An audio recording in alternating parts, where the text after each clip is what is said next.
কি ব্যাপার, কি এত চিন্তা করছো?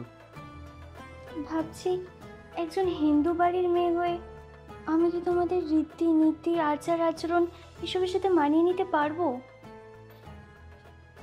কিচ্ছু চিন্তা করো না, সব ঠিক হয়ে যাবে।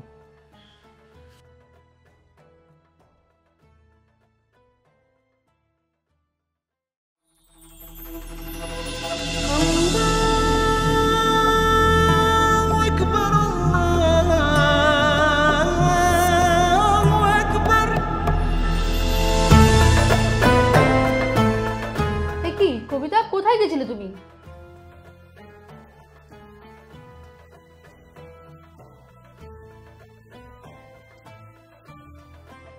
সবকিছু শেখাতে হবে তোমায়? কখনো যেন এরকম না হয়। যাও ঘরে যাও।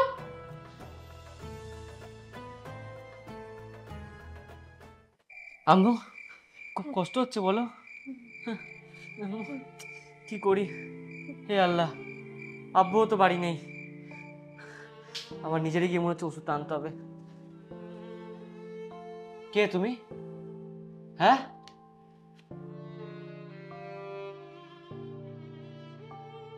কবিতা? আম্মুকে ওষুধটা খাইয়ে দাও।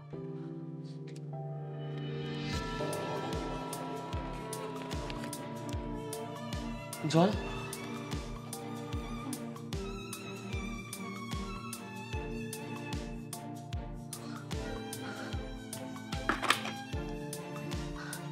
আম্মু, এবার একটু ঠিক লাগছে?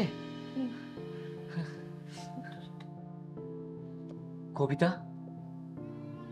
তুমি তো একজন হিন্দু ঘরের মেয়ে, আর তুমি তো এসব বোরকা হিজাব পরা পছন্দ করো না, কিন্তু আজকে?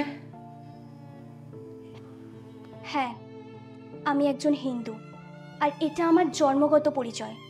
আমি লুকিয়ে সিঁদুরও পরি, কারণ এটা আমার সংস্কার।